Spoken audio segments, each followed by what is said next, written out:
Welcome to the Nature Photo Guys podcast, where we talk about nature photography, from gear to our philosophies and everything in between. So grab a cup of coffee, sit back and relax. You're listening to Joe Desjardins and Chris Gibbs, the Nature Photo Guys.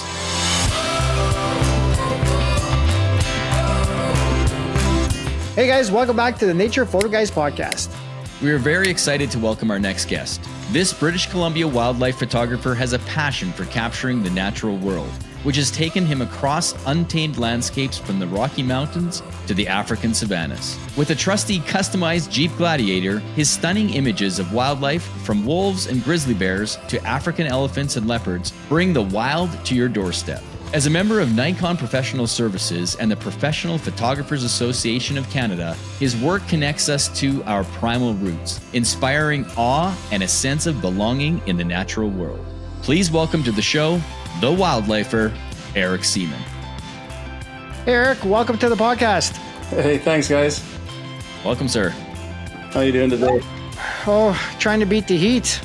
It's been ridiculous out here. Well, it's been...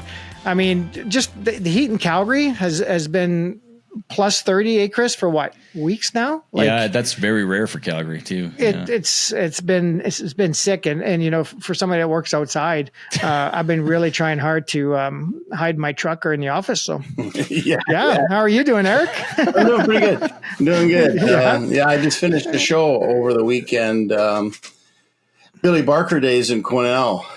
And that's what's that? That's an outdoor event, a lot of vendors and stuff like that. And I had my 30-foot booth there, and nice. Yeah, fighting the 38 degrees, and it was extremely hot. Jeez. It was really hard. It was you got the tent over top of you. Yeah. But you're just like an oven inside there, and it was pretty extreme. Okay. I guess you can't have misters in there, right? Like they normally are because of that heat. But for sure. Overall, it was pretty good. But way too hot. Still a successful show. Yeah, you bet. Yeah, Chris was just saying you should get one of them little misters for inside your tent. Actually, I did. Did you? Oh, you did? Oh, nice. I did. Nice. And there was one across from me too. The event organizers put one on, so I was over there quite a bit. Nice. Yeah, you got to be careful it's not too close to your artwork, I guess, the mister, but no, not a problem there. We did have one good rainstorm that I had to get everything in underneath the tent. Oh, wow. And had to change my tablecloths and all that kind of stuff. But for sure. Geez. Cool. In the outdoor shows. Yeah. No kidding. So do you do many of those throughout the year? Or? For the outdoor ones, I used to, and I've pretty much stopped doing that because of the rainstorms, the windstorms. Yeah, for sure. So now I think, it's pretty much the only one that I'm doing now. But I think I might be doing one here pretty quick in Armstrong at the Armstrong Interior Pacific Exhibition, the IP. Nice. I might be doing that one. That's a 5-day show. And as far as I know, I'm doing that one outside, but I'm kind of hoping to get it done inside. Okay, cool. One last one to wrap it up sort of thing, wrap up the summer. I only usually do 2 in the summer. I like to take time off. So I do one in July, and then I do one in August, which is in Lac La Hache area. It's a garlic festival. And they bring in a lot of artisan vendors as well. And that's a pretty big show as well. That's another outdoor one, as a matter of fact. And then the Armstrong one is a new one that I normally don't do. So, and all my other ones are indoor. So normally I take the summer off. Cool. My spring is so busy and my fall is so busy that you bet. Sure. I don't have time. I'd like to take the time off, actually. I'm actually sitting at home or sitting on the beach at the lake, taking time off from camping, fires, camera work, hiking, all that kind of stuff. I hear you. I'd like to take the summer off from that. I was on the road a lot this year, so. Good. Yeah. Well, before we get into all of that, Eric, which we're obviously going to ask you there, we're just going to get some of these general questions out of the way. Sorry. So, obviously the first one is, kind of tell us a little bit about yourself, how you got into photography and that kind of stuff. I got into photography early 90s. I've always been interested in the photography side. I think you've heard my presentations before about being a child and wanting to watch, Walt Disney and watching all those episodes with the bear families and fox families and all that kind of stuff, and just enjoying Walt Disney, just enjoying the wildlife, and always wanted to be out there with them and photographing it, not hunting. Not that I have anything against hunting. I just really wanted to do other videography or some camera work. So it's always been an interest of mine, and I got started somewhere around in the early 90s. And primarily, large mammals, that kind of stuff. Were you after any and all critters kind of thing, or were you drawn to something specific? Yeah, I think I'm more into the ungulates and larger stuff more than I am the birds. I guess there's a certain time of year where we kind of have to lean towards the birds a little bit, but most of the time it's mating season or calving season, and of course, as you guys know, the rut. We got to do the rut. So yeah, I leave the birds maybe for winter time if I go somewhere exotic or something like that, or other time of year. So nice. Cool. Except for owls, of course. I'd love to do the owls. I can do them anytime. You guys get the owls over where you are, I think, a little bit more than we do here, though. The great grays. Yeah, we have a couple of really nice spots out this way. And snowies, for great grays. Mistaken? Oh, snowies, yeah, migration. Yeah, winter time there. Yeah, we've got there's a lot of nice areas east of town too when the owls come in. So absolutely, we don't get pretty phenomenal. We don't get any of the snowies up here around Prince George. So I wish we did. And we also get some the short-eared owls too. Oh, good. Yeah, come wintertime too. So it's you're right. If you're looking for owls, it's certainly a nice pursuit, especially come winter after the elk rut and the moose rut and the whitetail rut. Yeah. All the ruts. I think the time that we really look forward to. Yeah. And that's it. Like I was even telling Chris the other day, I'm like, you know what? Like I absolutely love bears, but I'm absolutely loving the elk rut. Maybe just that little bit more. I don't know. It's just that I don't know. Just that time of year, the weather, just everything happening. Yeah, it's pretty exciting.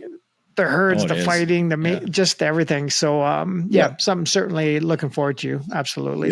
Yeah, I had a pretty exciting elk rut last year. It was pretty good as well. And yeah, that's awesome. Yeah. And you mentioned you're based out of Prince George. Have you always been there? I have been in Prince George, since 1985. And it's always been the photography since I've been moved here. Yeah. Oh, nice. There's some pretty decent wildlife. Things have slowed down a lot, though. I think they've slowed down a lot around here, which is getting me to do a lot more traveling. Yeah. No, absolutely. Well, speaking of traveling, in Chris's bio, or when Chris read your bio, sorry about that. You're not in my bio. You'd been over to some pretty exotic locations, not just North America, but over to Africa. It sounded like too. That's right. Yeah, I spent some time in Africa. I spent 21 days there in South Africa first, and then flew up to Botswana. And I'm just starting to work on maybe heading over to Tanzania. I'm hoping to do that here pretty quick. So nice. Yeah, and then I was over in Brazil, Mexico, stuff like that as well. So a few more trips planned ahead of me anyway. So for sure, absolutely, absolutely. So. Chris and I were wondering how you got the name The Wildlifer. You know, How did that moniker come about? you know, I just started it. Somebody started calling me that probably about 5 years ago, 4 or 5 years ago, Nice. It's that new. and it just It's that stuck. new. Yeah, it really just stuck. That's a great name. Like that's really for. good. I love it. It is. I love it. It Yeah. is. Yeah, I love it. It's funny how things just happen organically, right? Somebody started calling you that, and you're just like, "Oh, wow, that's actually pretty cool." And, Well, I'll tell you, it started with my Jeep. That's where it started. I bought a Jeep, put the canopy on it, and I not that I'm into being with people out in the Jeep and stuff like that, but I'm just not into the big crowds and all that kind of stuff. I wanted people to know that Jeep was for wildlife. And it was a wildlifer. It wasn't out for 4x4 clubs and all that stuff. It was a wildlifer. And it's going to be out in the bush looking for wildlife and helping me. And that's the Jeep awesome. Gladiator? Yeah. Yeah. Gladiator. Yeah. Okay, Yeah, cool. there's a few pictures that you had up there. It looks like a pretty nice thing. So you have a rooftop tent there too? Yeah, I put a rooftop tent on it for the days that I can't, that I want to get in further. I use a truck and camper, mostly an Arctic Fox, and I pull a trailer behind it with a boat and a quad in there, and Nice. get to my areas and some of the areas that you guys frequent, right? So Yeah, you bet. I use it for that, and the boat I use a lot for the fall season when the bears are fishing, so I can get up the creeks.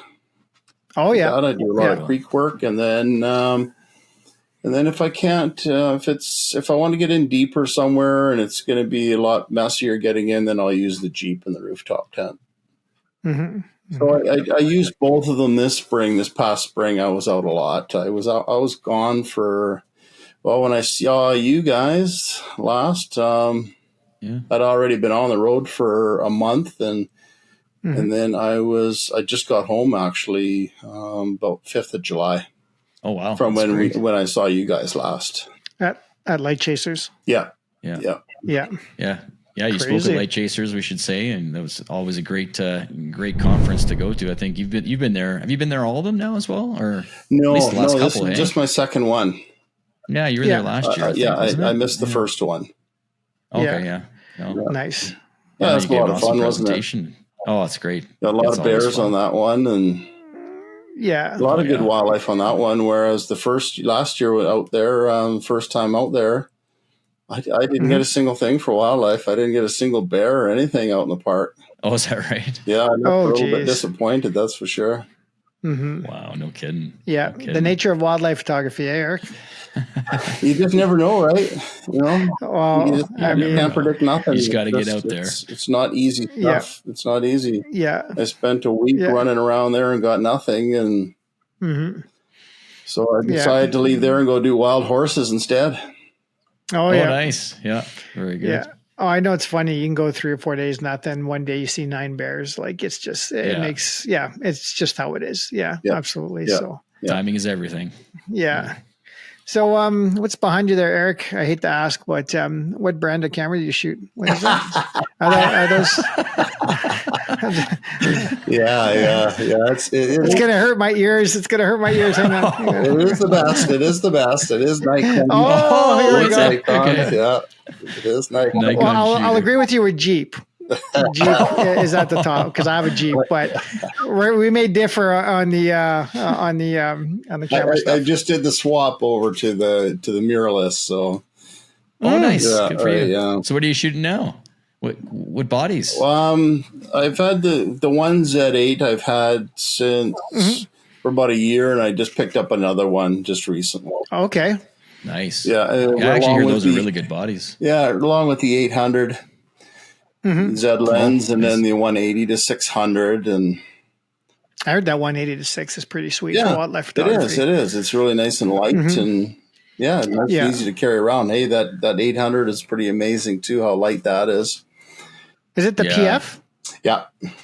Okay. And I was just on a big trip for grizzly bears, and I was swapping back and forth between the 180 to 600 and the and the 800, and I just got a little bit tired of that. As soon as I got back from the trip, I bought another Z8. Oh, so you can have both lenses ready to go. Camera bodies. Yeah. So, but I still got the D850, and I still got the 600 and the 400 2.8, and those ones too. But they use an adapter like the Canon, the EF to RF. There's a Canon adapter to go from. No, I'm not with this. Not that I got the Z lenses now. I'm just going to probably. I'd hate to move that 850, but it's such a great camera. I might hold on to it for a little bit longer. That's why I'm holding on to the 400 2.8 and all that kind of stuff. Yeah, sure. I've sold all my D500s, and I'm kind of an inventory pig when it comes to stuff like that. I hear you. I hear you. I know I have three D500s. What do I need 3 D500s for? Yeah. When they said they were going to get rid of them and not make them anymore, I thought, well, maybe I need to buy one or maybe have an extra one and stuff like that. But no, I didn't need it. Yeah, I know it's hard to get rid of your glass or your bodies, because I went to the R5 and upgraded to when I went to mirrorless, and I held on to my 1DX Mark II forever, and I still kind of feel bad that I sold it because, like you said, it's such a great camera. Like when you're looking at those type of camera bodies, you're just like, I mean, it's done me so well for so long, and it's just like to give that up, it really hurt. But hey, moving along, it's kind of how it goes. But I think I'll hold on to it for a little while longer. I probably never get my money out of that 400 and out of the 600, so might as well hold on to it. Sure. Have it just in case kind of thing. Yeah, for sure. But I mean, it sounds like the Nikon mirrorless bodies, especially the Z8, sounds like it's supposed to be an amazing body. So it gives you all you need there, I think. Yeah. I was thinking about going to the Z9 but it's got the weight, it's got the size. Sure. And then I thought, well, if I got the Z8 right now, I've got other charges for it. I still got the other batteries for it. If I get into the 9, then I'm getting another battery now and going to start all that kind of stuff again. And so I thought, well, I'm just going to stick with the Z8 for a while. And hey, it's right there with the Z9, except for the battery. So, well, in all accounts, from what I heard, that the Z8 is pretty much like they've upgraded the firmware. From what I understand, exactly. It's just like exactly the Z9 the same. almost. Exactly the that's same. Amazing. Yeah. Yeah, with the eye detection and bird detection is fantastic. Can't believe it. Yeah. Makes it all pretty easy. Yeah, we joke about brands out there, but I mean, every camera brand has some great bodies out there. Exactly. These days, some amazing products. So it's And Chris, what are you shooting? I'm a Canon guy. Can't you tell? There's all the white glass back there. So yeah. You know what? I've got nothing against any of them. I just happened to start with Nikon, and you know what? It's how it all started with all of us, really. Well, except for this ex-Fuji guy. Well, my problem was I gotta explain. Explain. So my problem is I went to I've always been Canon for a number of years when I first started into photography, and when I started my business 5 years ago, I ended up getting into video a lot more because I have a video background, and I just wasn't prepared to go full into the Canon bodies because I didn't think they were ready yet on the video side. The R5 wasn't out. So I did switch over to Fuji, and the Fuji color science and their cameras are absolutely amazing. I absolutely love it. But I did keep my Canon lenses, my 70 to 200 and 100 to 400 at the time. And so I would use an adapter with the Fuji lenses. With the 70 they weren't ready there at the time. Yeah, exactly. That 70-200 2.8 is a beautiful lens. I still have it. I still use it to this day. I mean, it's from 2012 or something like that, and it's still, I still love the lens. But yeah, I know I did switch back to Canon when I felt the video side was ready to go, and I did sell my Fuji. But I love the Fuji cameras as well. So really, I mean, there's so many good products out there, so you can't beat them. So. Yeah. And that's, we joke about it too, but just like, that picture behind you there, Eric, you can't tell if it was shot with a Sony, a Nikon, a Canon. Like in the end, like, really, you can't, all these cameras are Eric's so smiling, capable. He can. Yeah. Oh yeah, sure. All these cameras are so capable. Even the kits, for people that are just starting out, like the stuff you can buy off the shelf. I mean, you just think about the quality of images they're getting just from that for somebody just starting out. Yeah. And any kind of photography is absolutely amazing too. Yeah. So Yeah. People starting out right now are coming in at a pretty amazing time, I think, as far as, price points and the quality you get for like $500-$600, for a kit. Right. So it's pretty good that way. It sure gives you a lot of appreciation for the film boys from way back, doesn't it? Slide film. Back then, slide film was awesome. Now I look at it and how much, oh my God, that sucked. I mean, how much you threw away. It was heartbreaking. I still got my slides. I still got all my banker boxes full of slides. And, I keep saying, one of these days I'll just scan them all. I'll never scan them again. There's no way. Yeah. It's more nostalgic than anything, right? Yeah, Exactly. It's just like, because I got my light table, my loop, I still got everything, and I just can't part with any of it, right? So, but it's a good reminder of where you started, because even if I were to scan them, nobody would ever see them. Like they're skill sets change over time. Nobody would want to see them, or exactly. Horrible. It's only because they were so used to seeing such good quality pictures all over social media and everything now, and it's they would have thought a 5-year-old shot with an old manual focus camera, which a lot of it was, but sure. But today's day, Canon, Nikon, Sony, whatever, Fuji, it's all pretty good. But it's always nice to joke around with the brands, just like, whether you're a Chev guy or a Ford guy, or if you're I don't know, a Jeep or a Toyota, it's all the same stuff, right? Like it's a lot of fun. So for sure. Question we had for you too was we want to touch base on the video side. Now you said earlier in the podcast about videography and doing that. Were you a big proponent of shooting video before the whole social media craze made you shoot video, as far as reels and shorts and all that? Like, were you into video before that, or did you kind of get on board thinking, well, I got to start shooting a little more video because social media, 2, stock, 3, for whatever behavior. What's your take on that? Yeah, I'd have to say that's when I started. And if it's, I don't know, I almost feel like we're forced to do it for Instagram and all that kind of stuff. But I'm really starting to enjoy it. And I love the editing part. And what? Oh my gosh. I don't mind it right now. Maybe because I'm not doing it as much as you are, right? So. Oh no, I don't do it. I am unless I'm on like CapCut or I don't know, iMovie or something very simple. Yeah, well, no problem. I'm Clip Champ. So you're Clip Champ. Yeah, I think that's what it is. Yeah, Clip Champ. Okay. And it's not bad. Oh, that's another another desktop. Yeah. It's on your desktop. Yeah, it works. It works quite well, and they got some pretty good music on there, and so I don't mind doing that part. But for sure. And like when I'm doing the grizzly bears just recently, and watching them swim across the ocean channel and all that kind of stuff is pretty damn cool. Being able to get video of that. No kidding. Well, it's watching the behavior, right? Some of that you just you can capture it on photos, but it just doesn't always tell the story and the behavior and the event that you're seeing, right? Oh, it's so often that I'm sitting there taking stills and thinking, oh, why didn't I videotape that? Why did I miss that? But sure. And then the opposite is true.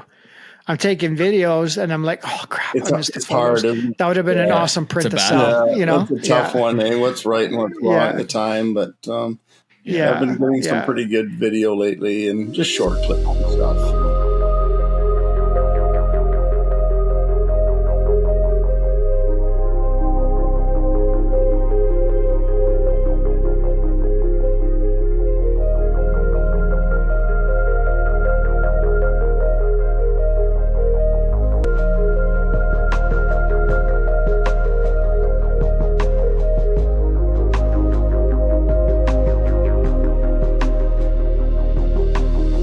What a beautiful moment.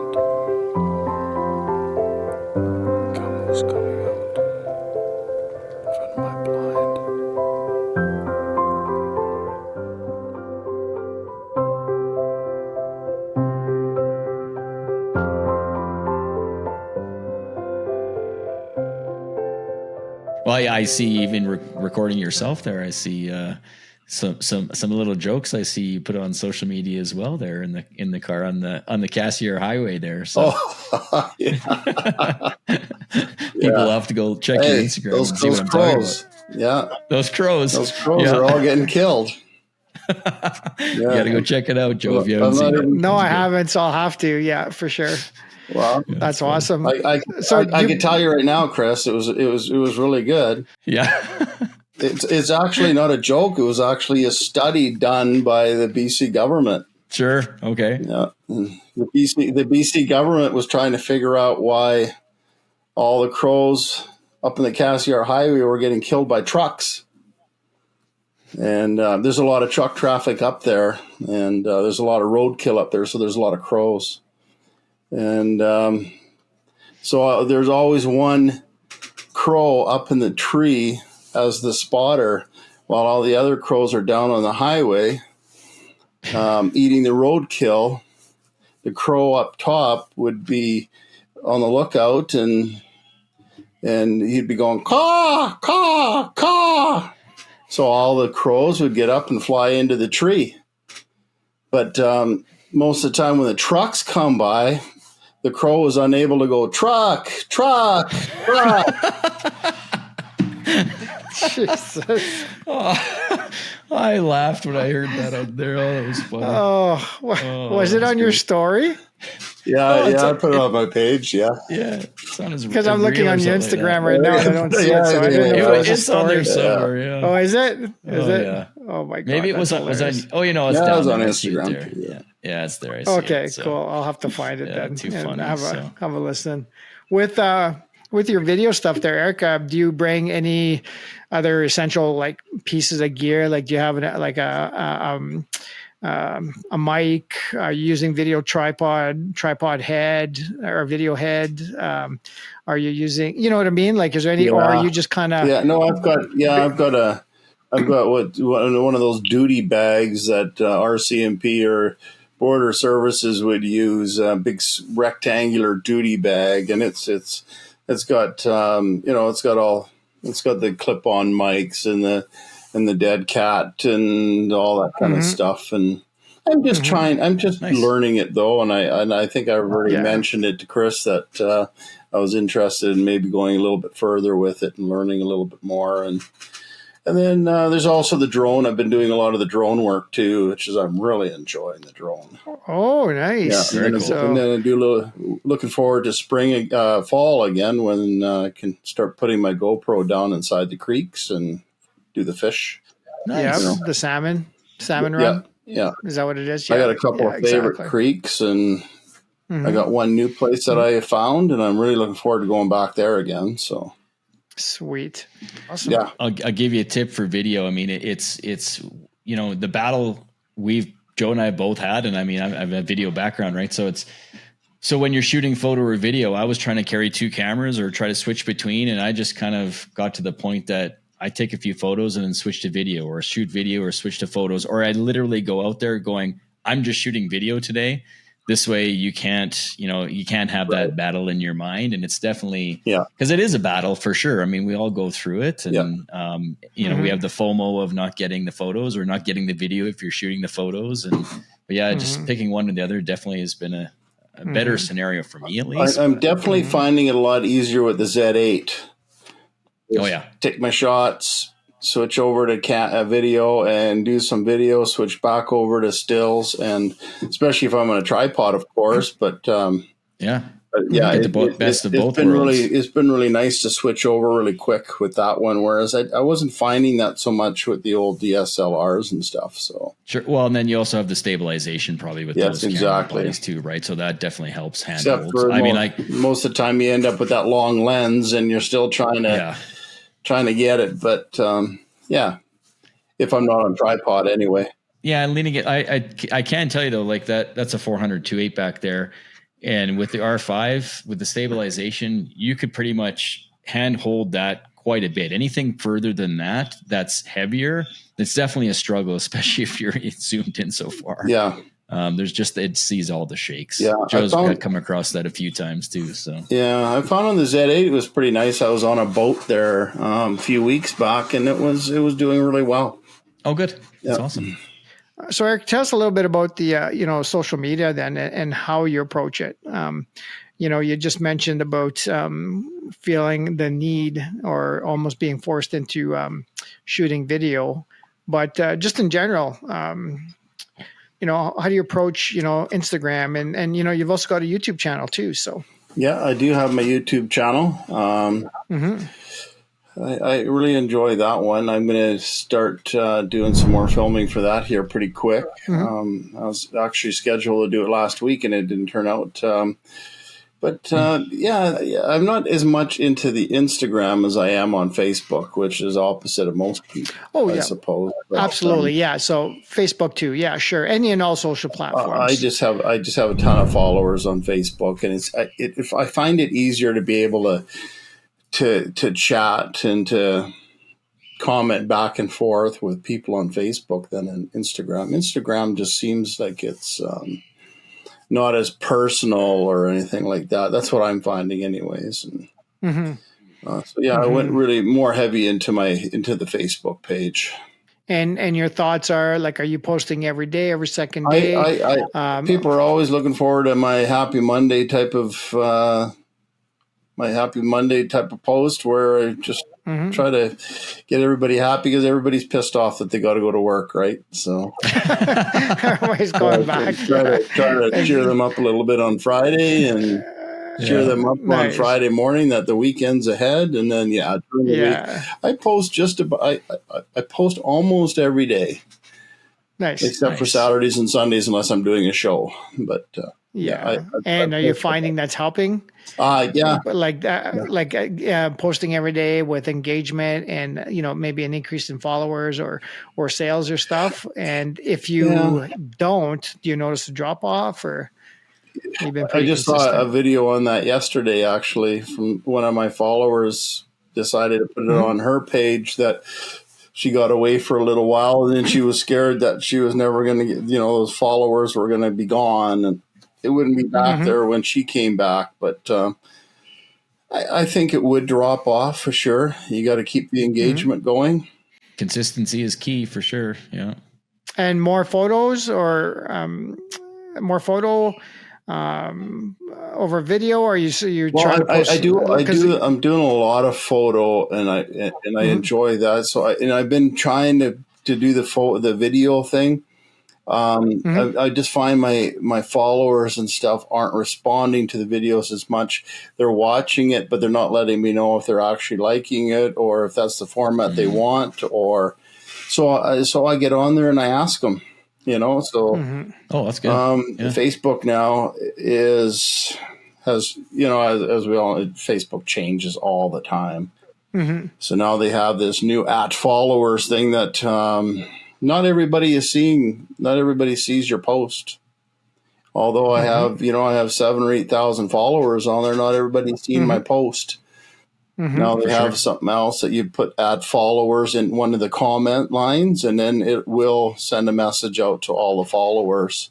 Sure, it appears in their notifications, I guess. And through that comment, I'm asking everybody, do you want to see more video? Do you want to see more? That's a great way to engage. And what do you like to see? Do you want owls? Do you want wolves, bears? What do you want? Yeah. So, and then you're getting more engagement, right? That's a great idea, because it's rather than you just waiting and guessing and trying things, you can actually ask them and get the feedback right there. That's great. Yeah. You definitely have to stay on it all the time. You can't. Yeah. You have to stay on it. It's a full-time job, right? And it is. And I'm not good at it right now. So yeah, we've really fallen off. Like I posted today a picture of an elk, and the last post was maybe 3 weeks ago. Yeah. A month ago, and then before that maybe a month. It's funny. Like springtime. Yep, summertime. It just kind of really. Yeah, it's hard for me. I don't know. It's a hard pull to do it. So I'll sit one day and I'll if I sit on a Sunday or a Monday, and I will just schedule 6 or 7 or 8 of them, and then just not worry about it for a week. That's a good idea. Yeah. Pre-schedule. Yeah, no, that's another great way of doing it. Yeah. Yeah.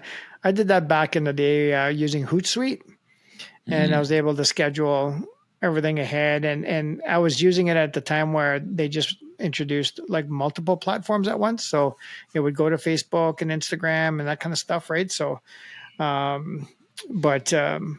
I mean, that's another great, if you're not up to posting every day, Yeah. just bang it out in 2 or 3 hours on an afternoon when it's raining or it's 45 degrees It out. definitely and, helps. you know? Yeah, it definitely helps. Yeah. Well, and they have the tool right in Facebook right now. Like, was it Meta Manager or whatever? It does Facebook and Instagram combined as well. So, oh, it does, Well, eh? yeah, It does, exactly. yeah. It does. Yeah. So you go in for that. That's why I like Meta for that, for sure.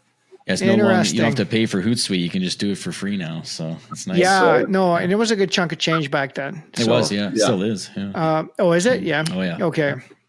Okay. No, I wasn't sure about A lot that. of businesses still use Hootsuite for different digital marketing tools for sure. But yeah, Meta has it there as well. And you can even YouTube, you can pre-schedule your post on YouTube too. Oh yeah, for sure. I knew about that, but I didn't realize that's how out of the loop I am with that sort of thing. I didn't realize Facebook had that option, so you can schedule it and it'll post to Instagram. Yeah, that's and Facebook at the on same Meta time. Business, anyways. I think not on. Yeah, that's right. Meta Business. Yeah. Yeah.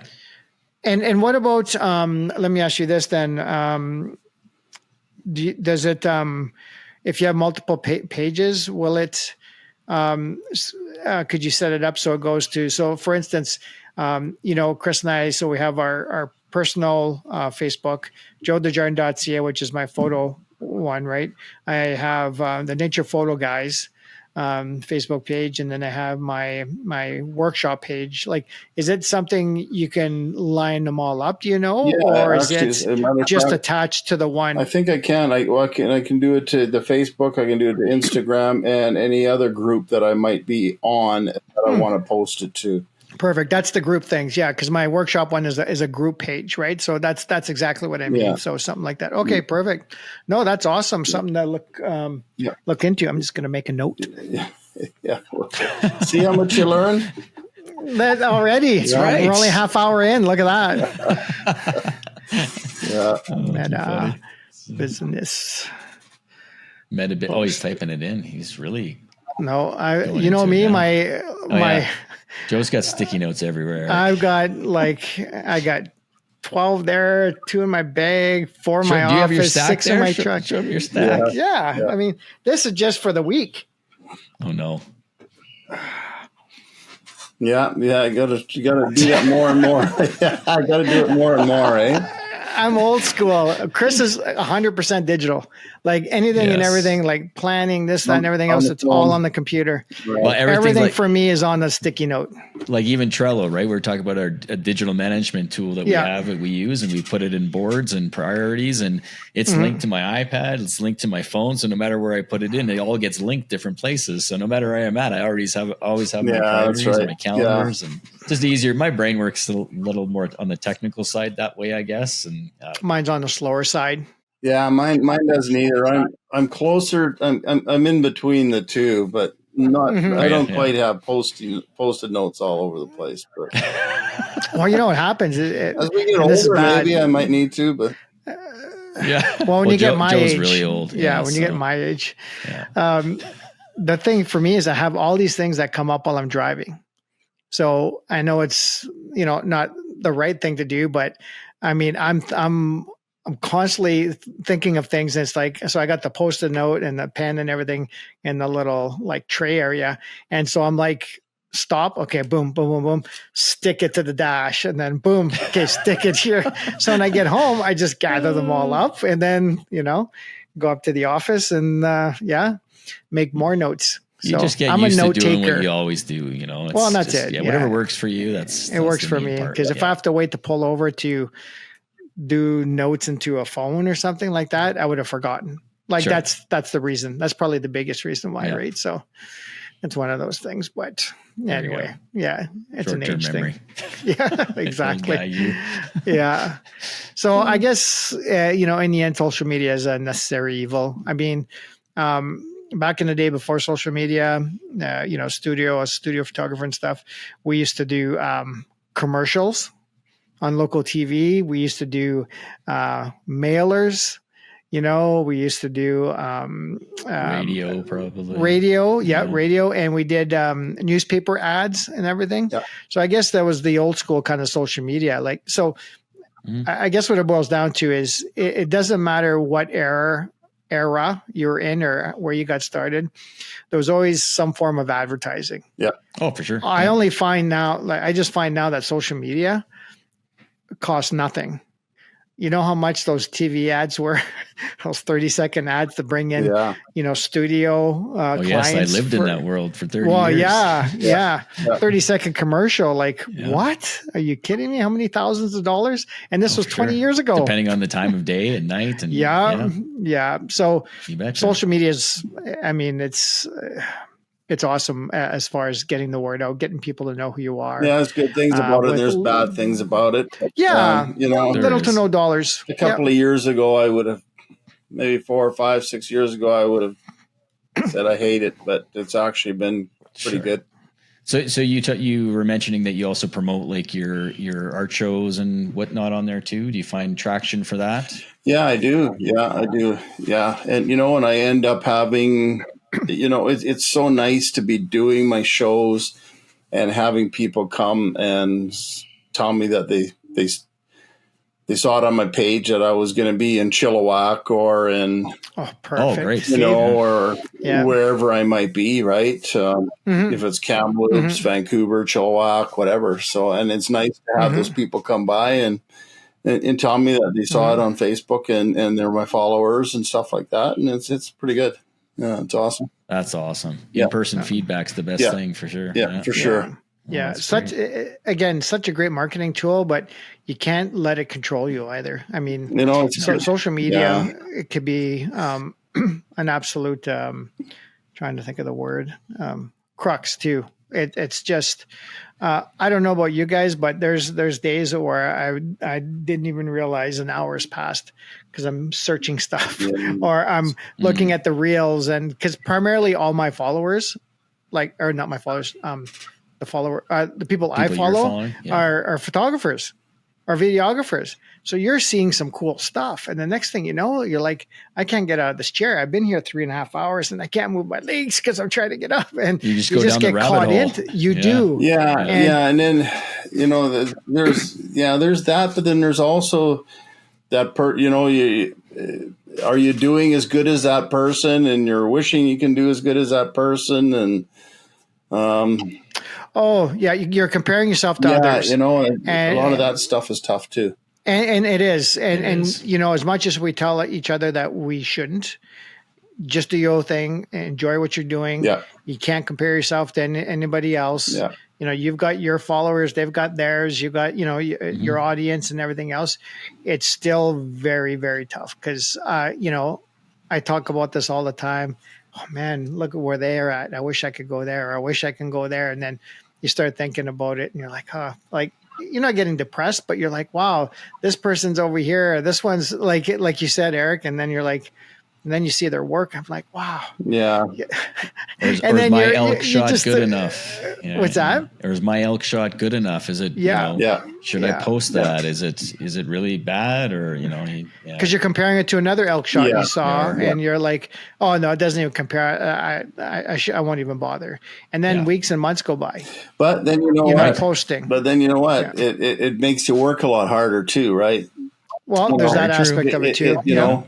It drives you. It drives you to do better work. If you can get out of that slump, like I know of one friend where it actually, how do I say this? It wasn't like depression, but it just what's that word where is that like imposter syndrome? I think that what it is, where you think to yourself, well, I'm a great photographer. I'm getting out there. I'm selling prints. I'm doing this. I'm doing that, and then you start seeing. You go to a meetup group or you start seeing other photographers' work and everything, and you're like, oh my God, like I don't even compare to this guy or compare to that guy. So I think that's what imposter syndrome is. But then it'll set you into it could send you into a downward spiral. Yeah, it can. I think you know what I mean? People, for sure, like I understand what you're saying, Eric, where, for some, you're going to want to do better, especially if you're at that midway ground, like where you're just about over that hump to going from a really solid amateur to like, oh my God, you're there, you know what I mean? That kind of stuff. Yeah. But I mean, it's a fine line, I think. And I think as a community, we all have to just kind of keep pushing each other up, like just keep encouraging everybody. Like you can't just, it's what we need to support do. everybody as much as you can. You have to, because the person I'm talking about, I'm not gonna say if it's a he or she. Like I don't want to single anybody out, but when you notice they haven't been posting for months, and then you reach out to find out what's going on, and you get a bit of a backstory like that. It's like, oh wow, this is real. Social media did this. I know a few. Yeah, I know a few.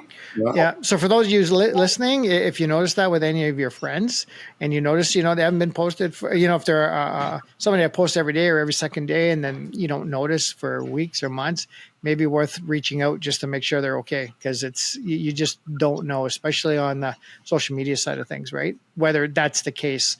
I mean, life events happen, but I'm just saying, what I'm talking about is it had to do with social media and Sure. Their quality of work versus others, and you know what I mean, and that sort of thing. And their quality of work's amazing. Like it had nothing to even do with that, but I think that it's that imposter syndrome is the phrase, the phrase that's going around right now.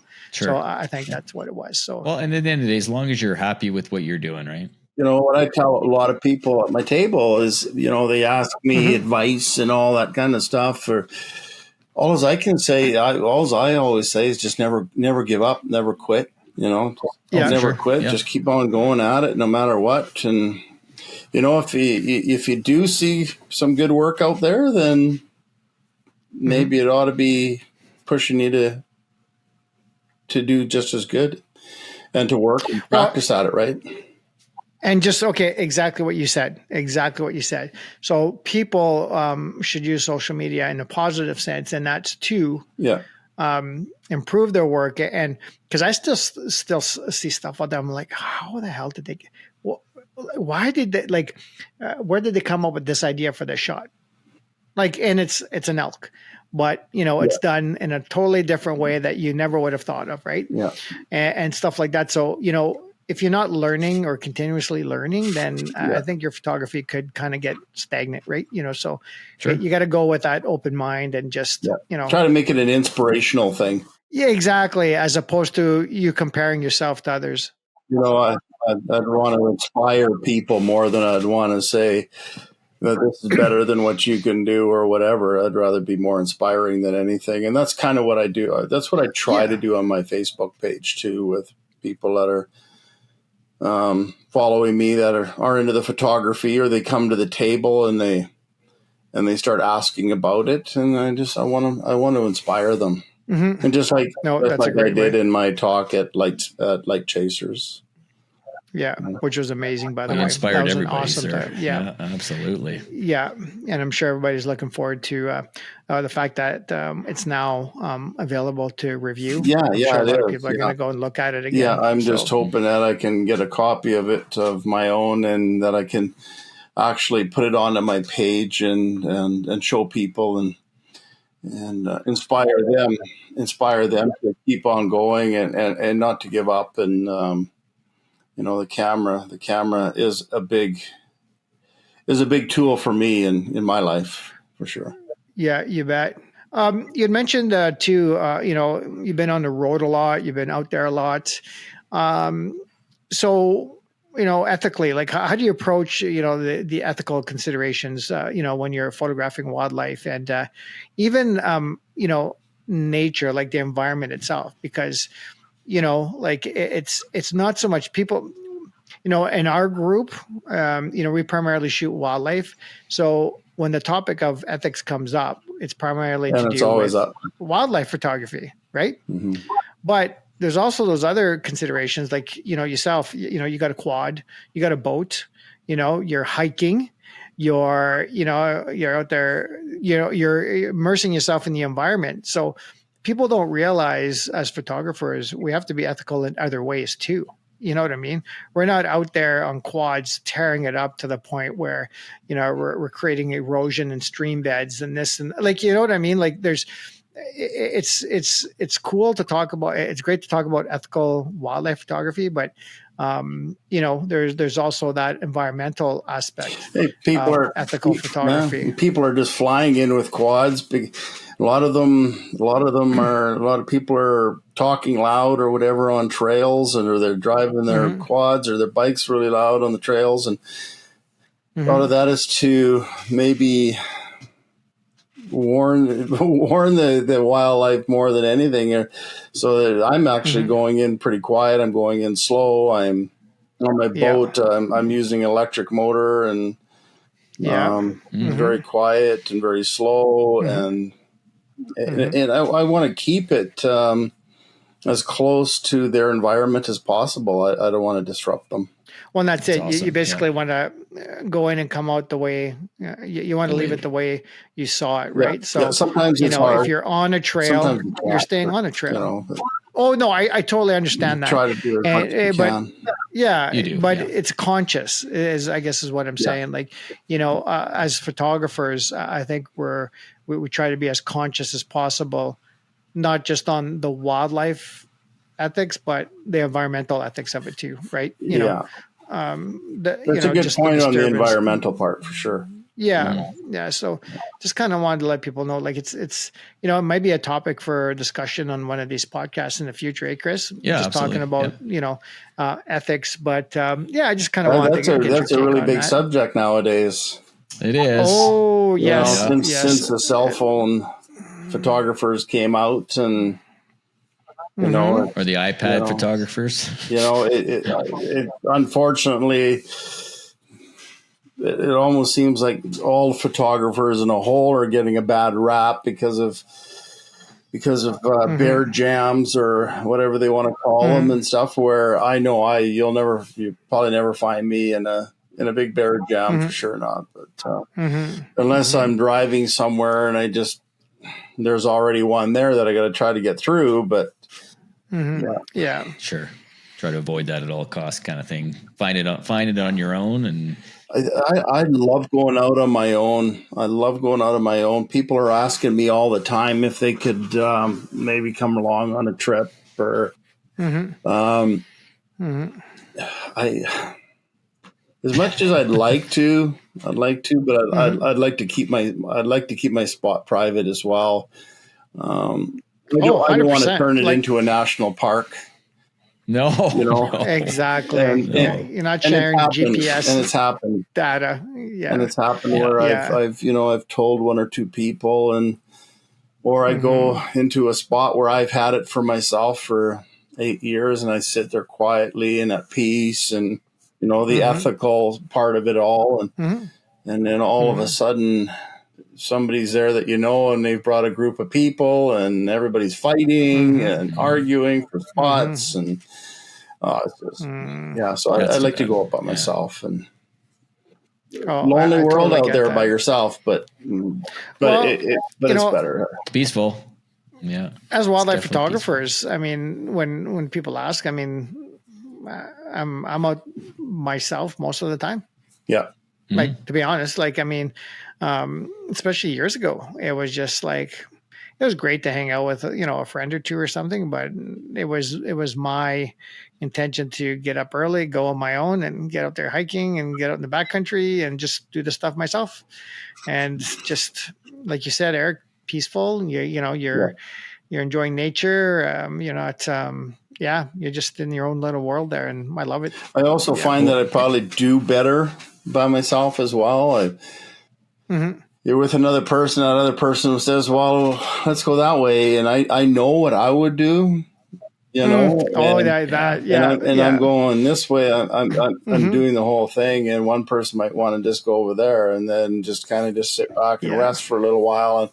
And I go hard. I start at, in the spring and the summer, I start at 4:30 in the morning and I may go until noon or 1 o'clock and take a break for a couple hours. And then by 3:30, 4 o'clock, Nap as you time. guys know, we're right back out there again. And Oh yeah. until Absolutely, dark, yeah. and then there's probably some editing to do till midnight. So it's, and I you know, I love my friends and all that kind of stuff, but a lot of times I have to be on my own to be able to actually get that work done. And it's 7 days a week too. It's so Yeah. Oh, and a lot of people I know are you know, they do it for 1 or 2 days, and then that's kind of enough, and or they can put out so many hours, and then that's about it. So.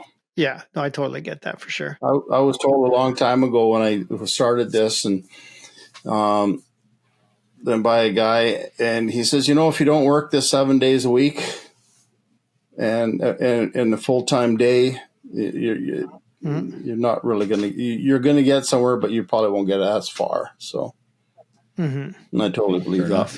And I have to. That's the only. That's why I do it on my own. It's because a lot of people just can't do that. I'm lucky enough to be able to be out there all the time. The other beauty part about being on your own is, you know, you're not with 10 people photographing the exact same thing. You actually come away with something different, right? You're not all trying to sell the same exact angle and the same exact print, and you're finding your own. Yeah, thing, right? that happens a lot, doesn't it?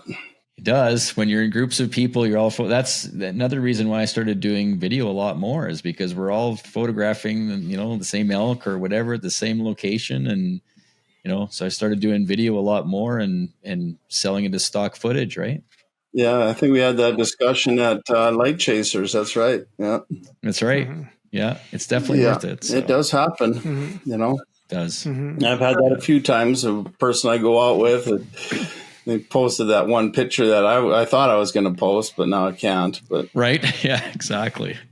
They beat you to it. But it's not about posting for me. As long as I can get it, if that person's not selling as well and putting it up on a rack like I am, then I'm okay with that. Yeah, for stuff like that too, I tend to wait a little bit too, and just let everybody post. And I mean, I'm okay with posting 6 months down the road, you know, or whatever, the following year, because Chris copies me all the time. So oh yeah, I have to really watch what I post. Yeah, oh yeah, that's it. That's exactly it. I'm sure he seems like like the type.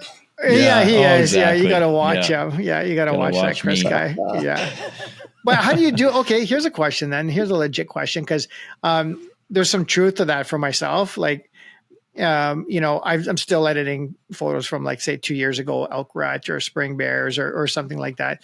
I'm not one to post right away from maybe from a workshop, but from an outing, I tend to not even get to editing for quite some time. And I'll post photos like, so, okay, fall elk. Okay, great.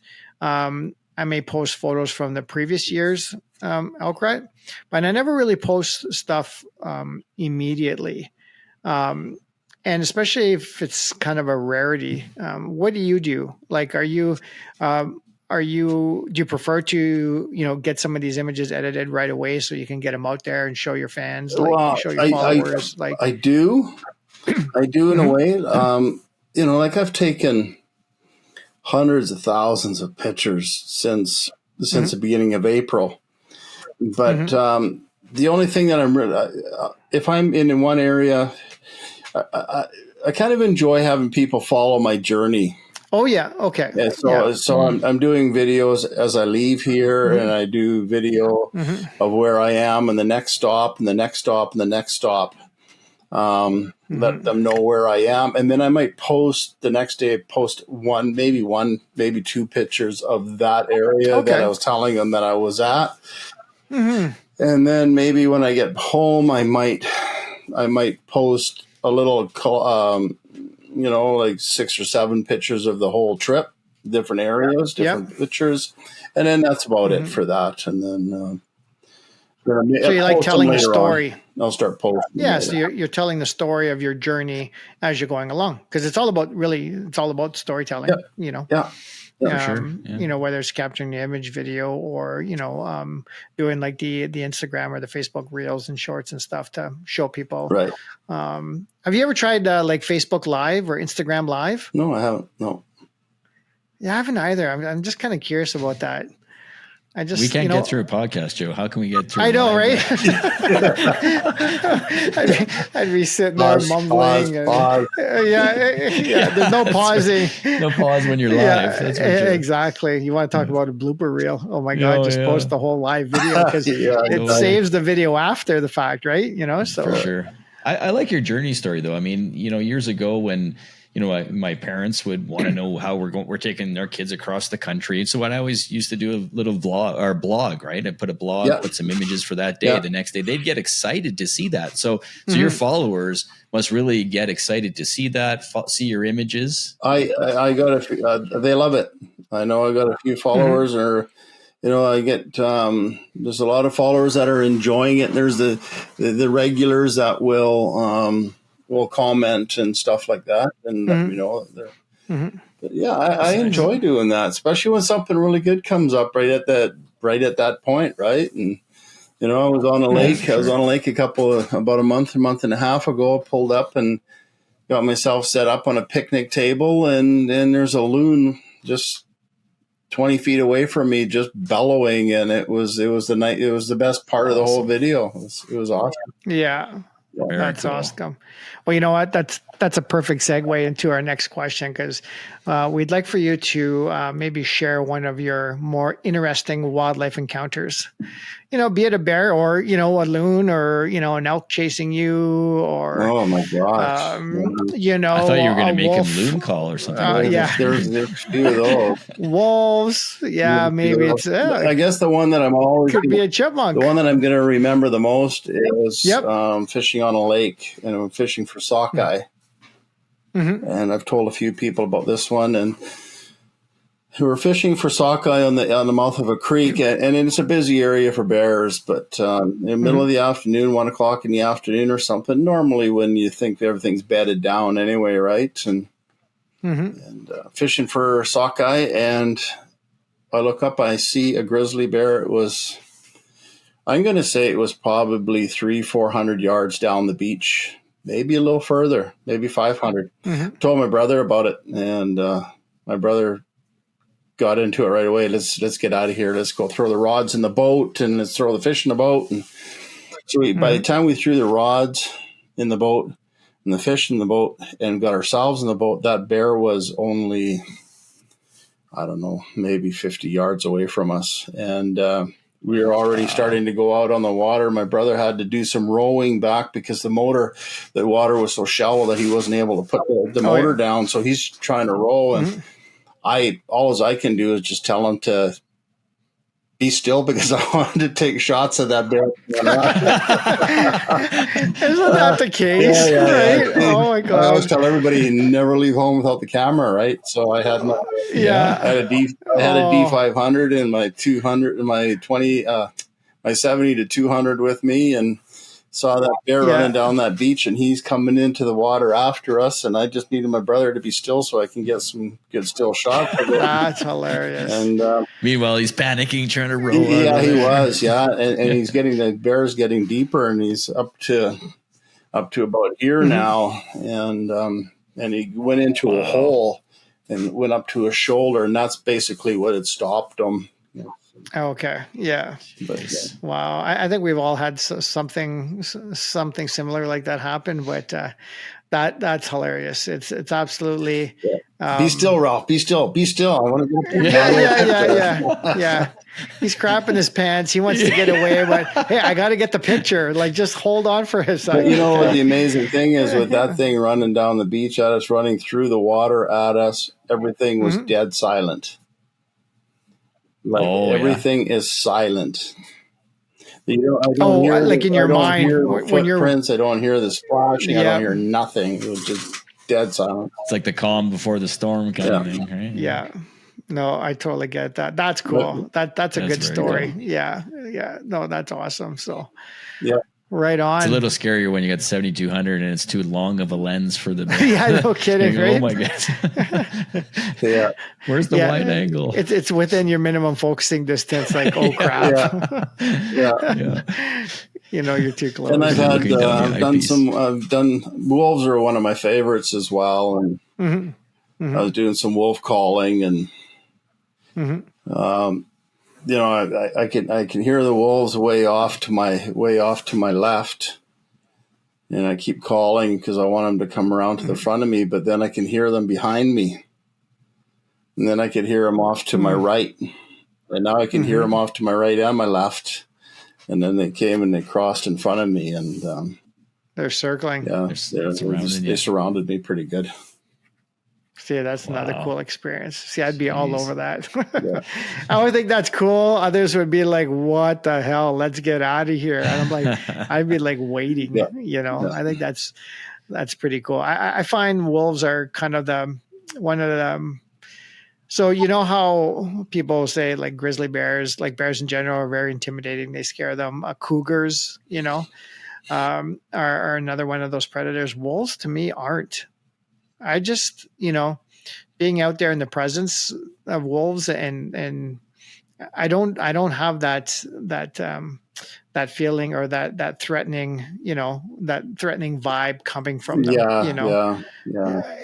There's a lot of curiosity there, and obviously they're amazing hunters and packs and this and that and everything else, but it's just I just don't get that. I get a different feeling when I'm photographing. I just had the fantastic experience of being with a family with 7 of them, with 7 puppies, and and I was able to still photo the puppies for about 3 or 4 days, and mom and dad, they didn't even come out until I think about the 5th or the 6th day, when they had just about enough of the pups not coming to the den or something, and that was about it. He started howling and barking for the puppies to come to the den, but besides that, it was really not bad at all. Nice. Amazing. So Eric, why don't you give us one more story? I'm sure you have a lot of them, but let's hear one more if you got one handy here. Well, the next one is mostly about patience. Okay. Okay. We have none, but yeah. So I know there's a wolf pack.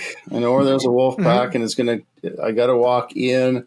The snow is probably about a foot deep, 1.5 feet deep. And I got to walk in for about 1 kilometer, maybe 2 kilometers. I've already got my tent set up in there, my blind, and my chair sitting there waiting already. So I started to go in there on the Monday. I got probably about 25 to 28 pounds of gear. And I have, it's 28 below out. And I have my nice big candle. That's, this is a small tent. It's not a big tent. So I figure that the candle's going to keep me pretty good in there with my clothes. So I get in there, I walk in. It takes me about an hour to walk in on a Monday morning. And I'm waiting, and I got the candle on, and I'm sitting there from 8 till about 5 that day, using the candle as my heat. And it didn't work. It wasn't very good at all. I froze my ass off that day, actually. But the Tuesday morning, I went and I did exactly the same thing. I walked in for an hour, sat down with my candle, waited from 8 till 5 like this. And I know the wolf pack is around because there's a carcass around. So, and I can hear little things going on around the outside of the tent, and it's a good winter tent, so you can't see outside like the other one that I have where you can see all the way around you. But you can hear this, so I don't know if it's wolves behind me walking around the tent or what it is, but I made it through that day without seeing the wolves. That's Tuesday night. So Wednesday, I get a little bit smarter. I walk in for the hour, but I carry a heater buddy with me. Oh, yeah. So now I got the heater buddy in there. The propane only lasted about 3 or 4 hours, burnt it off because I was too high on it. And so I stayed there till 5, and still no wolves come out. Thursday, I do the same thing again. I go in there Thursday, got the heater buddy, turn the heat down a little bit. It gets me through the whole day, nice and warm. It's good, but still no wolves. I can see the tracks all over the place, but there's nothing going on. So Friday morning, back in. I figure it's going to be my last day in there. I go in there at about 8 o'clock, and I think it's about noon now. And I get a text from a friend that says, Did the wolves come out? Have they come out yet? And And I said, no, they haven't come out yet. And she says, well, why don't you just howl? Why don't you get outside of the tent and howl? Well, I kind of thought, yeah, I don't know, bullshit. I figured that she's probably cross-country skiing up in the area. She's going to be hiding behind a tree with a video camera, and she's going to crazy bugger out there, right? Yeah. And it took me about 5 or 10 minutes to think, okay, I'll get out and I howl. So I'll get out and I howl. 10 minutes, those wolves were there. One came out, and the other ones were just inside the tree line. I go to grab my camera. It's on a tripod, extendable lens, and I wasn't on a gimbal head. I was on a ball. I was on a ball, and it was cold, minus 28, so it's frozen. So as soon as I touched it, the ball slipped. The camera came down. The lens hit the leg of the tripod, and at that time I had a filter on the lens, so I could hear it smash. So I had to bring the camera up, take the filter off, throw the filter behind me. One shot, and all I got was the ass of that wolf going in the bush. After 5 days. Wow. So basically, it was 5 days of cold, being patient. And then, like I say, the moral of the story, maybe I should have howled on the Monday morning. Yeah, no kidding, right? Well, Eric, I'm going to mark that down on my notes here. Howl the first day. Howl on Monday, not Fridays. Monday. Yeah, exactly. Howl on a Monday. It was kind of a running joke in this last one of these last trips that I was at. I was told somebody that story, and so everything we talked about after that, I should have howled.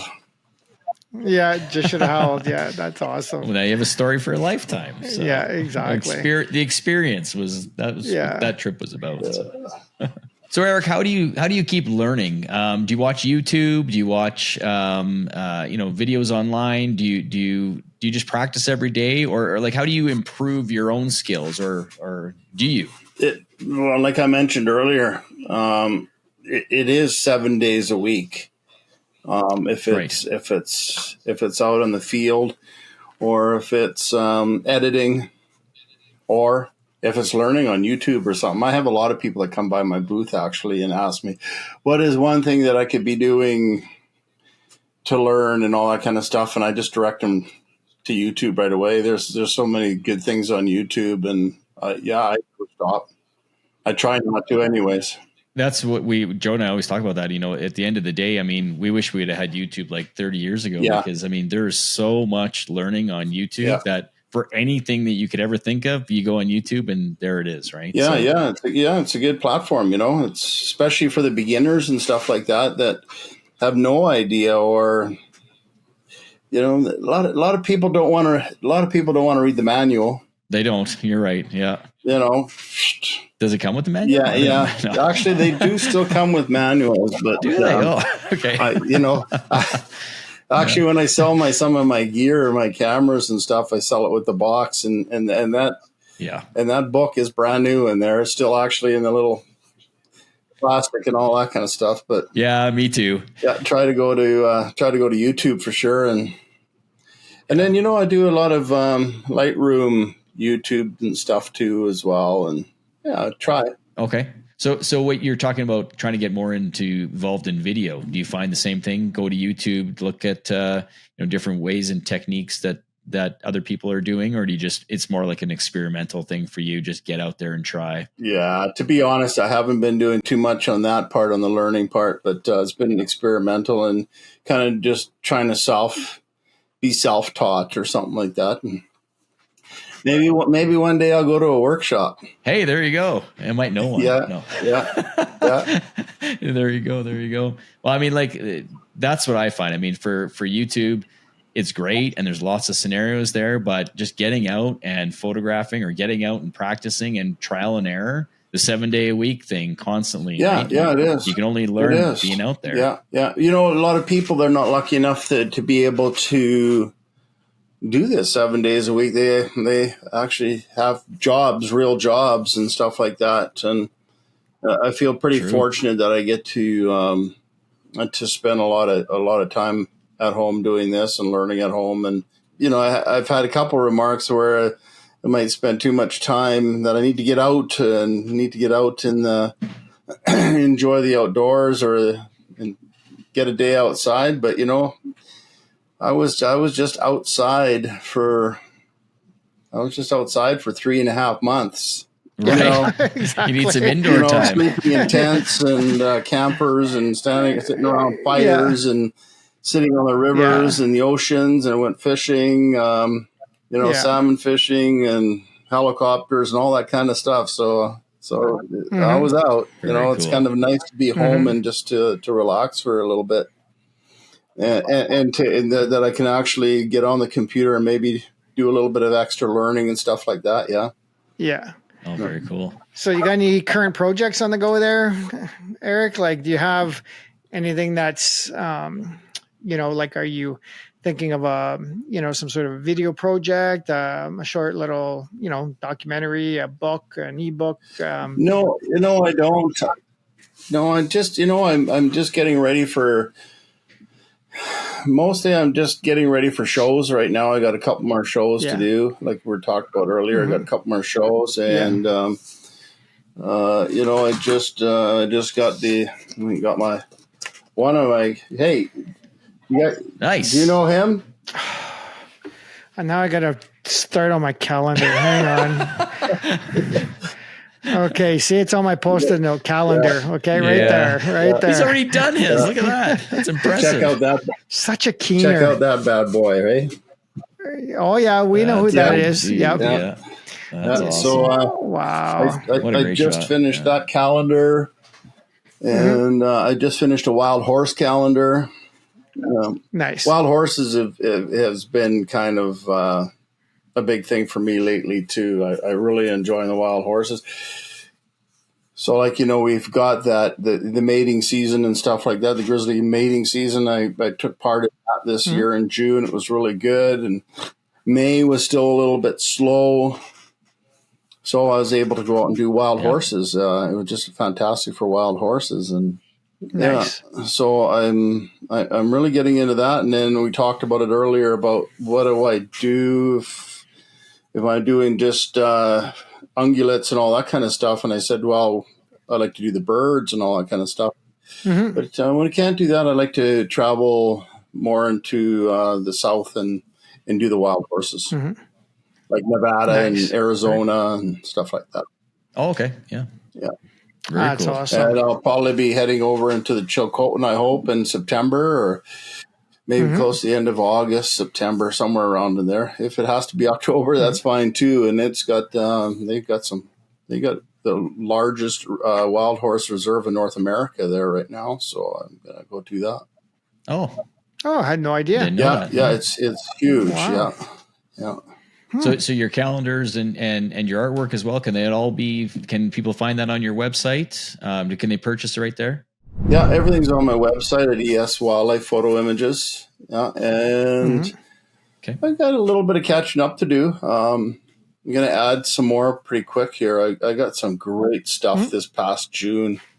Like I said, during the bear mating season and stuff, I got some fantastic images. And I just spent some time on the ocean up in the Kutsumatine Wilderness Preserve. So I got some really good stuff coming up, and it'll be going onto my webpage pretty quick. And on my webpage, there's also, there's tote bags and there's other stuff on there as well that people can look at. Yeah, for sure. Just like at my shows, cool. a lot of people have asked for a better price point thing. So I ended up getting playing cards, greeting cards, tote bags, pillows, blankets, and all my calendars. And like last year alone, I sold 600 calendars last year. Wow, good for nice. you. Pretty darn good, yeah. Wow. Yeah, No kidding. kidding.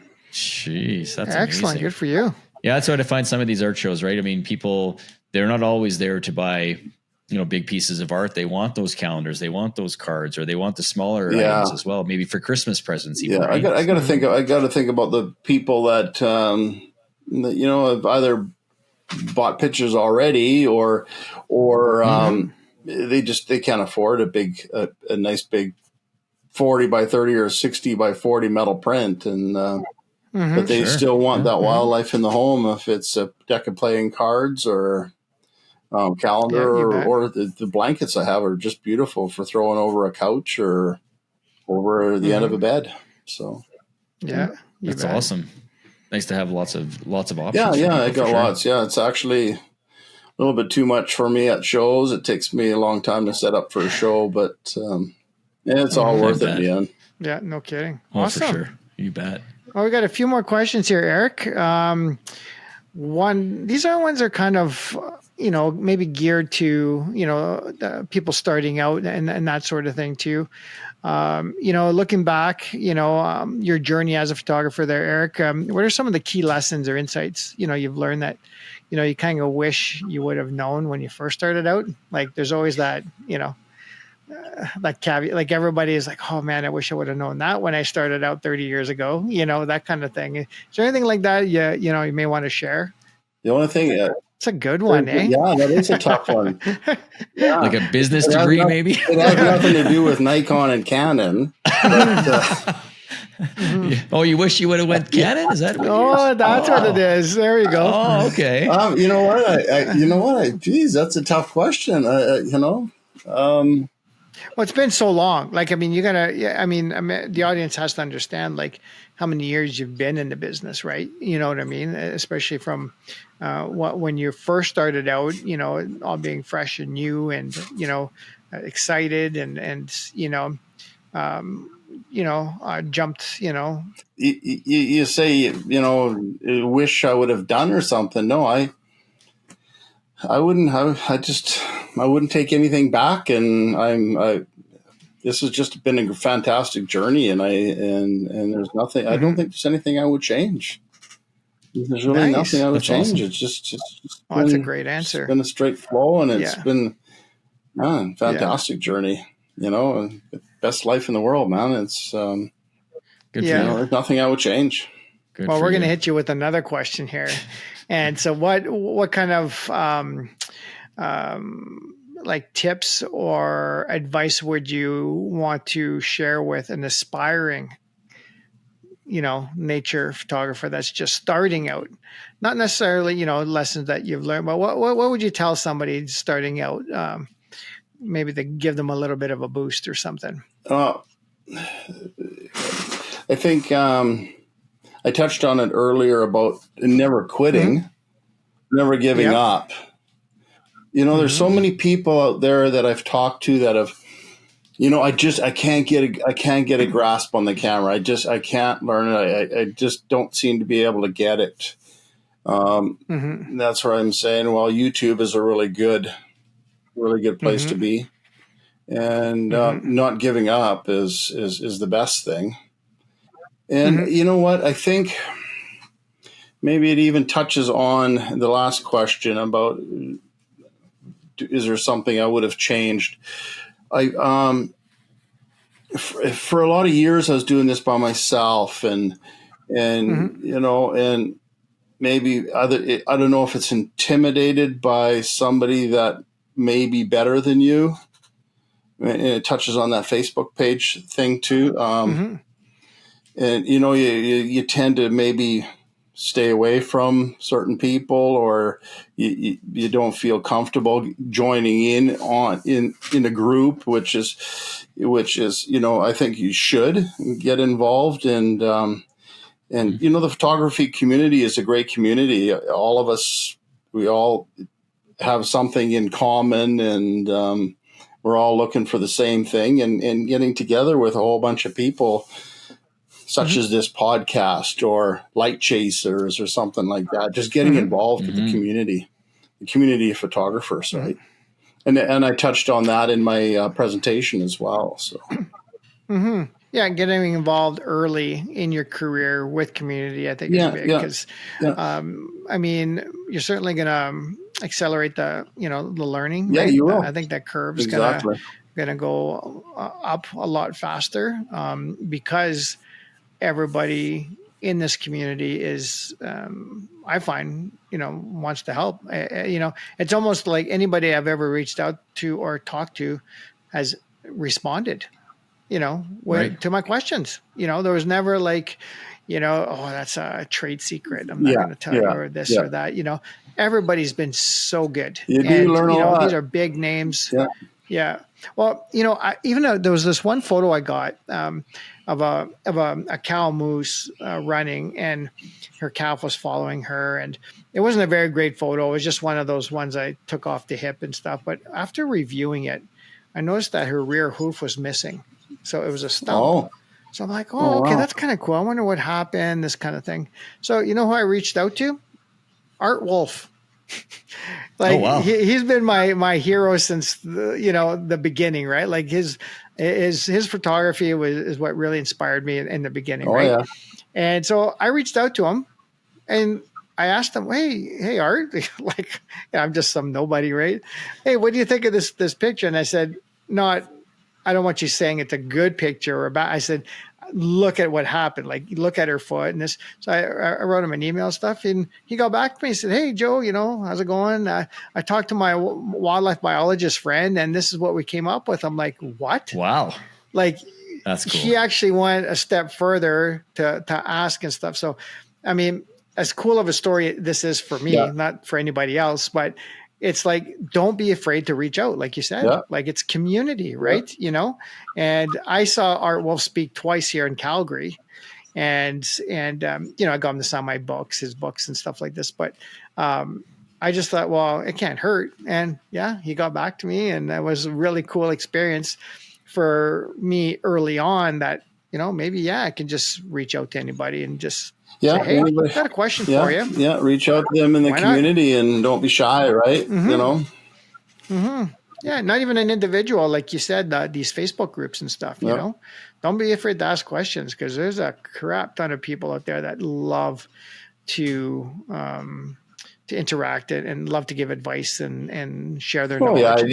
You guys know quite a bit of the same people that I know, and it's nice to get into that little group. And I was in a little group there in, I think it was in April or May, and we had a lot of fun, and it was good. Everybody started talking about different shots and different angles and everything else. And, and then when you need a good biologist or somebody that knows what he's talking about, like Mark Raycroft, for instance, he's a guy to have around too, right? So. Yeah, he's absolutely okay. Not bad, eh? He's okay. Is that what you said? Not bad. Oh, crap. Are you going to cut that part out, Chris? No way. No. Mark would appreciate me leaving that in just for you, Joe. Yeah, no He's a good kidding, guy. right? He's a good guy. Yeah, he's awesome. Yeah. And I was just out in the field, and I was lucky enough to meet Wayne McCory for, and I was on a little adventure with him for a week, and boy, there's a lot of learning there. Nice. Get in there and ask questions, and don't be shy. And that's the best part of it all. Yeah, the end part of that question. Yes. Anyway. Yeah. Sure. So as much as we like to be alone as wildlife photographers, there's also that time where there's community and good fun in there too. Stuff. Yeah. But you can see how everybody, with the Canon is over here and the Nikons are over here. Yeah, for sure. Exactly. But you're right. I mean, the community thing is, for those out there that don't want to reach out to the single person or are afraid or whatever, attend something like Light Chasers, right? You get there, you listen to all the presentations, you start mingling with people, and you're talking about nature photography for 4 days straight. You're with the same like-minded people, or attend a workshop or anything like that. It's just, I really enjoyed it this year. It was a whole different ball game this year. It was, met a lot of great people, and everybody's got stories and their ideas and stuff, and come out of there pretty good. Actually, learn quite a bit. Nice. Definitely get inspired from going to something like that. That's for sure. Yeah, 100%. Oh yeah, you think this is funny when I'm at Light Chasers? Yeah, I mean, these things don't stop. I'm He's got them all stuck to himself. They're stuck all over. I'm very inspired. That's right.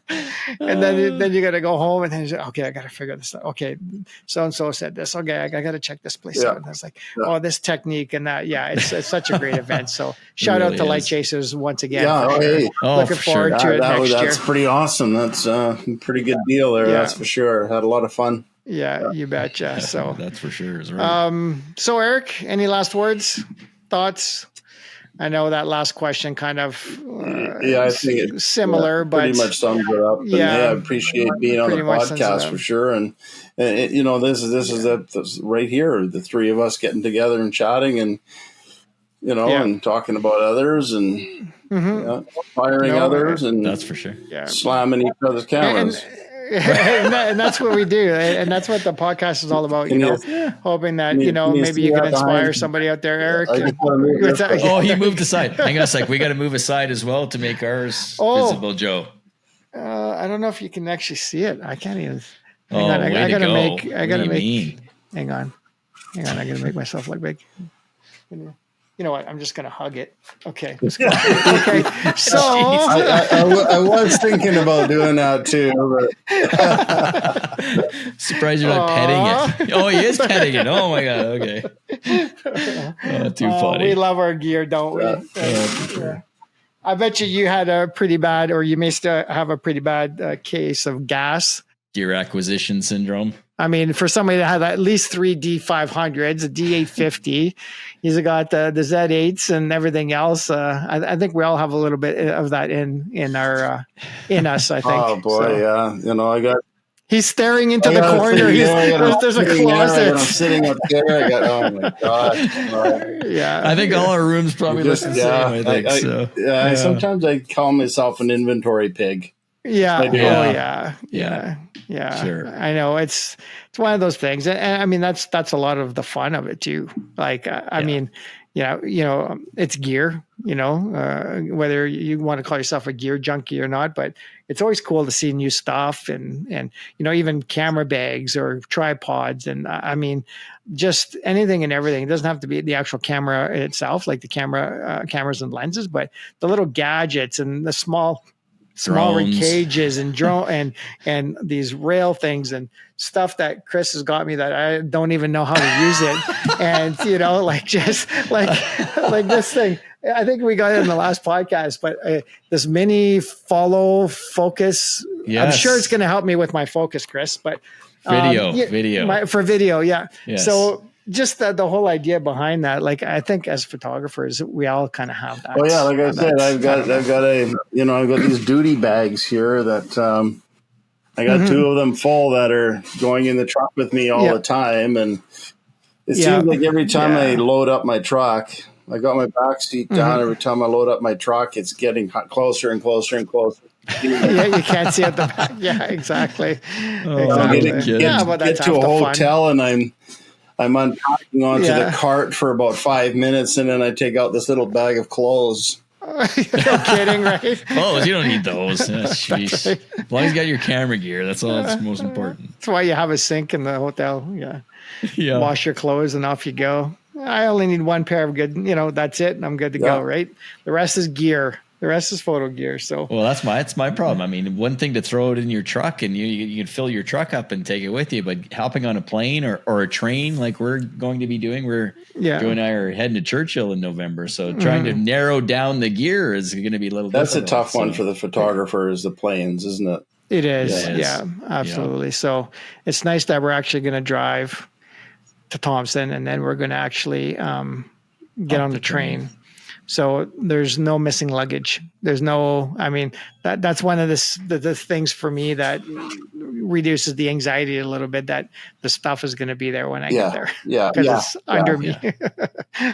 I've never been. He has, but I've never been. So I'm looking forward to it. Yeah, it'll be my second trip. Yeah. I haven't been yet either. I'd have to kind of do that an October thing, because September, October for me for the photography, because then November starts all my shows and go right up until Christmas. And you could certainly visit Churchill in August, where there's you have the opportunity of polar bears and the fireweed and everything, but you've also got the beluga whales. That's what I've heard. August. I heard August is good. Yeah. So you get a good variety of stuff. And that might be on my list to do at one point too, is to go early, pre-snow, check out the belugas, maybe if it's later in August. I'm not exactly sure the time frame, but and to be out there on those zodiacs with those belugas and to film that and everything else. So but yeah, there's ample opportunities for other things out there too. So we're hoping to hit some, maybe see some Arctic fox, wolves, ptarmigan. There's a bunch of other stuff. So yeah, we're hoping anyway. So for sure. Should be a good one. Lots of fun. Get lots of video and photo for sure. Yeah, for sure. Cool. Well, Mr. Eric, we really appreciate you coming on. This was a really good convo. Thank you. Thanks, man. Yeah. And thanks everyone for tuning in once again. And we will catch you next time on the Nature Photo Guys podcast. Thanks for watching. Thanks. Thanks for joining us on the Nature Photo Guys podcast. If you have any questions, contact us at info@thenaturePhotoGuys.ca or message us on Facebook and Instagram at the Nature Photo Guys podcast. Visit YouTube and subscribe to our channel to watch all our latest videos. Or follow and listen to our latest podcast on Apple Podcasts, Spotify, or on our website at thenaturePhotoGuys.ca. We'll catch you next time on the Nature Photo Guys podcast.